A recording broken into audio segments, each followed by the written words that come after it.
Assalamualaikum warahmatullahi wabarakatuh. Halo anak-anak, selamat pagi. Gimana kabar kalian? Semoga selalu sehat ya, dan kalian selalu dalam lindungan Allah Subhanahu wa Ta'ala. Nah, anak-anak, hari ini kita akan belajar muatan pelajaran matematika mengenai keliling dan luas bangun datar. Nah, sebelum kita masuk ke materi pembelajaran, alangkah baiknya kita membaca basmalah terlebih dahulu. Bismillahirrahmanirrahim. Nah, anak-anak, pokok pembelajaran kita hari ini yaitu menyelesaikan masalah yang berkaitan dengan keliling dan luas bangun datar. Nah, menentukan keliling dan luas lahan perkebunan dan persawahan itu merupakan salah satu contoh permasalahan sehari-hari yang berkaitan dengan keliling dan luas bangun datar. Nah, kita langsung ke contoh soal ya anak-anak, karena untuk latihan keliling dan luas bangun datar yang disertai gambar sudah kalian pelajari pada pertemuan sebelumnya. Nah, di sini kita akan masuk ke soal cerita. Contoh soal yang pertama. Paman mempunyai sebidang tanah berbentuk persegi panjang berukuran seperti gambar di samping. Ini gambarnya. Tepat di tengah-tengah tanah tersebut akan dibuat kolam berbentuk segitiga sama kaki. Ini berukuran alasnya 8 meter dan tingginya adalah 6 meter. Berapakah luas tanah di luar kolam tersebut? Nah, pada soal tersebut, tanahnya itu berbentuk persegi panjang dengan ukuran panjangnya adalah 32 meter dan lebarnya adalah 20 meter.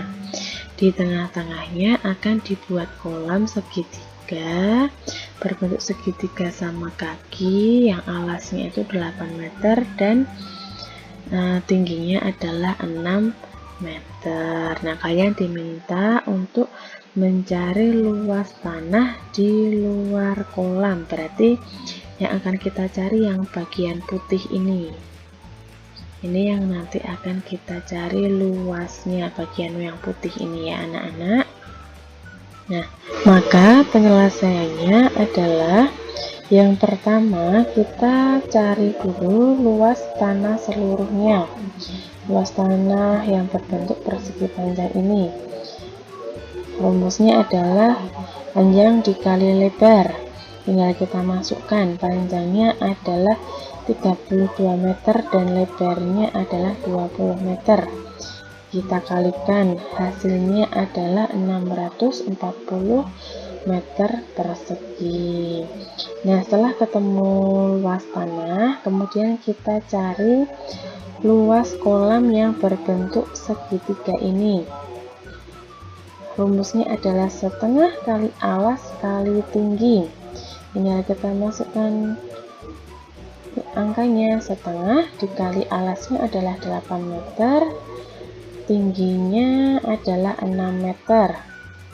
Nah, ini bisa kita coret 2 dengan 8 dibagi 2 ya, hasilnya adalah 4. Nah, kemudian 4 kita kali 6, hasilnya adalah 24 meter persegi, itu luas kolamnya. Nah, setelah ketemu seperti ini, baru kita kurangkan untuk mencari luas kolam, luas tanah di luar kolam. Kita kurangkan luas tanah dikurangi luas kolam. 640 dikurangi 24 Hasilnya adalah 616 meter persegi. Jadi luas tanah di luar kolam adalah 616 meter persegi. Ya, mudah ya anak-anak? Udah. Kemudian contoh soal yang kedua. Lantai ruangan berbentuk persegi panjang dengan ukuran 8 meter x 6 meter. Jika lantai tersebut akan dipasangi keramik berbentuk persegi berukuran 20 cm x 20 cm, berapa jumlah keramik yang dibutuhkan? Nah, di sini sudah diketahui bahwa lantai ruangannya itu berbentuk persegi panjang dengan ukuran 8 meter x 6 meter. Kemudian akan dipasang keramik. Nah, keramiknya itu berbentuk persegi. Ukurannya adalah 20 cm x 20 cm. Maka yang harus kalian cari pertama kali adalah kalian cari luas ruangan yang berbentuk persegi panjang. Nah, luas ruangannya sama dengan panjang kali lebar. Panjangnya itu adalah 8 meter dikali lebarnya adalah 6 meter. Nah, di sini kan satuannya meter ya anak-anak, maka kita rubah terlebih dahulu satuan ini menjadi sentimeter. Nah, kalian masih ingat ini tangga konvensi panjang. Nah, jika setiap turun satu tangga maka akan dikali 10, dan setiap naik satu tangga maka akan dibagi 10. Nah, di sini satuannya meter ya, maka meter di sini. Untuk ke sentimeter maka turun berapa tangga? 1, 2, turun 2 tangga, maka dikali 100. Nah, jadinya adalah 8 dikali 100, 800 cm, satuannya sudah menjadi cm, dikali 6 dikali 100, 600 cm. Nah, kemudian baru kita kalikan 800 cm dikali 600 cm meter, hasilnya adalah 480.000 cm persegi. Ini ketemu luas ruangannya yang berbentuk persegi panjang. Kemudian yang kedua, kita cari luas keramik yang berbentuk persegi. Rumusnya adalah sisi kali sisi. Tinggal kita masukkan 20 cm dikali 20 cm, hasilnya adalah 400 cm persegi. Nah, setelah ketemu masing-masing luasnya, maka kita cari keramik yang dibutuhkan. Nah, rumusnya adalah luas lantai dibagi dengan luas keramik. Kita masukkan luas lantainya adalah 480.000 dibagi luas keramiknya adalah 400. Hasilnya adalah 1.200 keramik. Nah, jadi keramik yang dibutuhkan adalah 1.200 keramik. Sampai di sini paham ya anak-anak? Selanjutnya contoh soal yang ketiga. Sebuah papan berbentuk segitiga siku-siku mempunyai ukuran panjang sisi siku-sikunya 24 cm dan 18 cm. 1/4 dari luas papan tertutup cat. Berapa sisa luas papan yang tidak tertutup cat? Nah,